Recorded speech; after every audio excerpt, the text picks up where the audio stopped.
Hey guys, welcome back to Creativity and Inspiration. How's everyone doing? I hope you're having an amazing day. It's Monday, so today we're going to talk about all the different types of journals. There's 5 different journal types. I'm super excited to get into this video, but before we do, if you haven't yet, go ahead and hit that subscribe button with that little bell. And don't forget, if you like this video at the end, be sure and give it a thumbs up. Let's get into our video. Alright guys, so I've got a mess on my little table here. And why do I have a mess? Because we're going to talk about 5 different types of journals. And I think we'll start with the most common kind and work our way through to the least common one. Or not least common, but maybe the one that you don't hear about the most. So first, let's just talk about a traditional journal. And by traditional journal, I mean they look like this or this. And these are the ones that you just normally write in. That's it, kind of like a diary, day-to-day, that sort of thing. And they have different types of pages, the tea stain, music paper, book pages. So those are your traditional journals, and this is probably the one that we see the most. The next most common journal we hear about and see are art journals. Now, I don't have an art journal, but I'm going to show you what I would put in my art journal to make the pages. I would use mixed media paper, and I would use watercolor paper, because this is going to stand up. These 2 types of paper will stand up to a lot of glue. If I want to make collage images, they'll stand up to paints, whether it's watercolor, acrylic, or oil paints, gouache, whatever you want to do in an art journal. You want to make sure when you make it that the pages you use will withstand the medium you're going to use. Now, even if you're going to use alcohol ink markers, you're probably going to want a paper like this so it doesn't bleed through on the, image or the page behind it. So I would do these, and how I would bind them is, these are all pretty big sheets.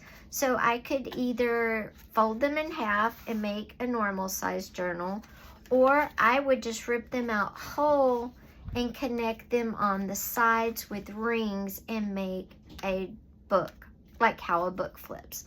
You can also get really large books if you want to use a hardcover book and then attach them to the pages. And let me get a book. I think I have one that might actually work. Now, I wouldn't use this book, but you could get a book that's large like this, attach your pages in here, tear out pages, and this could be an art journal. Like I said, I wouldn't use this specific one, but I wanted to show you the size, because the size is really good for these types of art papers.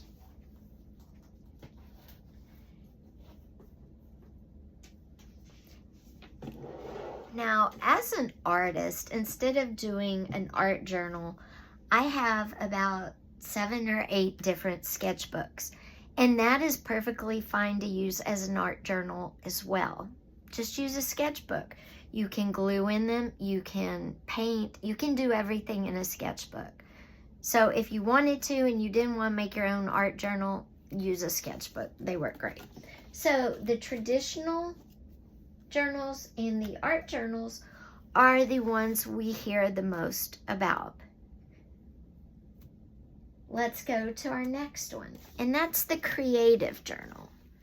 Now, the creative journal could be in a journal just like the traditional. Any of this would work. But the pages look a little different. They don't have lists or writing on them. They are decorated, and you put your pictures and your writing. So the creative journals are very decorative. They're basically what I consider a scrapbook version.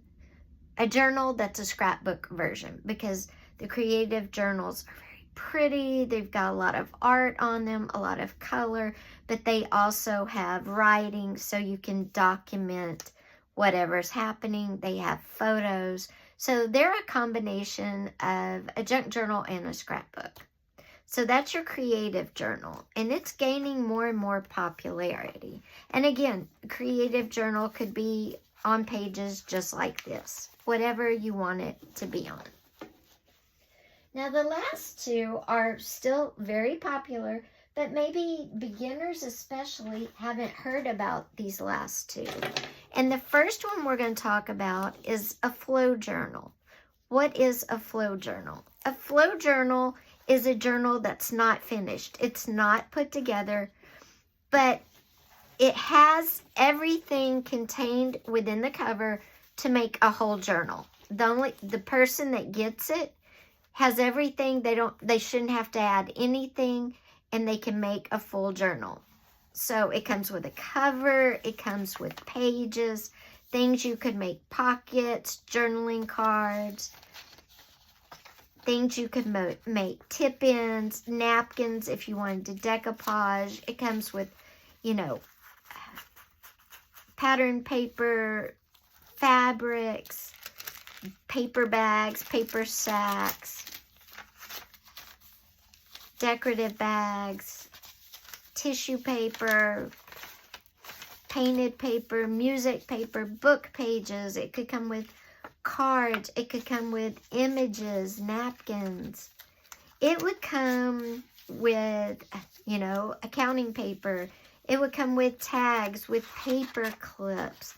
It will come with everything the person who receives it needs to make a journal. And this is called a flow journal. And it comes with all the decor, everything. The only thing it doesn't come with is the glue, washi, and even sometimes it'll come with washi tape.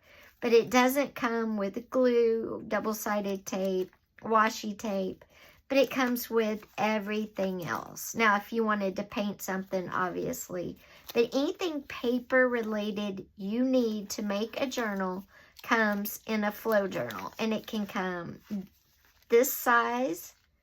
Comes brads, flowers, decor, doilies. It comes with everything you need to make a journal.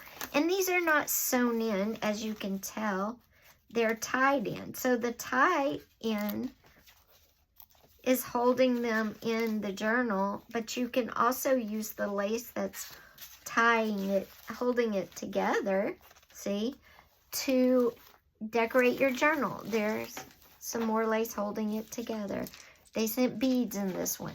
And the flow journals can come in this size, come in a size like the other journals I showed you, or they can come in larger sizes like this. But still, they come with everything you need to make a journal. It's like a little kit to make a journal all in one, and it's called a flow journal. These are fun to swap. Sometimes they have themes. Sometimes you're required to put, like 10 loose pages, 5 scrapbook pages, a page of book, book page, a music page, an accounting page, magazine pages, then your, playing cards, napkins, buttons, tissue papers, sewing pattern paper, fabrics. A lot of times they'll give you guidelines, and a lot of times they won't. It just depends. But that is your flow journal. The last journal, number 5, is our bullet journal. And a bullet journal is basically something you start from scratch. And a lot of times they come in a journal already made, like you buy it. This is from Dollar Tree, and it's dotted lines. You could make a bullet journal on plain paper, on graph paper, whatever you wanted to. I like to do it on the dotted paper.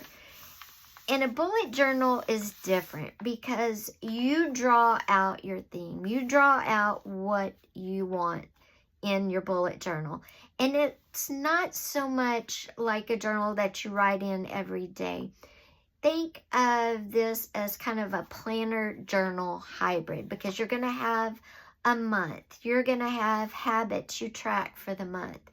You're going to have maybe special occasions that you want to record. Maybe you're going to record how many books you read in a month. So a bullet journal is more of a planner recorder type of deal. And what you would do is you would draw it out. So you would draw your month out on one side, and you may do a whole month at a glance on one side, and do your weeks the next few pages, whatever you want. Then you would have your habits and what you want to track. You might put water, so you can keep track of how much water you drink for the month. You might track your vitamins and other things you want to track. You might make this a table as well. You might give it a theme. So maybe for every water bottle, you're having a floral thing. You draw a flower, but you get the idea. Then on another page, you might track how many books you've read. You may even cut out the book titles like you have a reading journal, only it would just be incorporated into your bullet journal. You might have the highlights for the month, so you would draw it like in a Hobonichi, where, you know, it has the boxes, and you would put the highlights for the month. You could put your holidays if you wanted to. If this was Christmas, you could make these look like a bow. If it's your birthday week, you know. You could do whatever you want. The bullet journal, like I said, is sometimes the most intimidating because you start with blank pages, or it's the most creatively free next to the creative journal. So it really just depends what you want to accomplish. Are you using your journal more as a tracker, and you want to track certain items, certain things, and you want to include your calendar all in one? Do you want to be more creative and journal and have photos and, you know, just get really fun and funky with it and have a creative journal? Do you want to be more traditional and just write down your thoughts daily and that's it? Or do you want to do a swap with somebody or make your own and just challenge yourself? Can you put a flow journal together and make it all inclusive so everything's there if somebody gets it? And don't forget the art journals. Would you make your own using art papers, using printer paper, or would you use a sketchbook? So guys, I hope you enjoyed this video. If you did, be sure and give it a thumbs up. Also, don't forget, leave me a comment down below. What is your favorite journal? Do you do a traditional journal? Do you do an art journal? Do you do a creative journal? Do you make flow journals to sell or swap? Do you do bullet journaling? Let me know down below in the comments. I'd love to know. And if what you're doing now, is that what you started with? Do you want to learn different types of journals in the future? Thanks for being here. I will see you on Wednesday. We are going to be using a bunch of different paint mediums, different. We're going to try them out. So stay tuned for that, and we'll be back on Friday with another paper crafter video. I'll see you on Wednesday, guys. Take care. Bye-bye.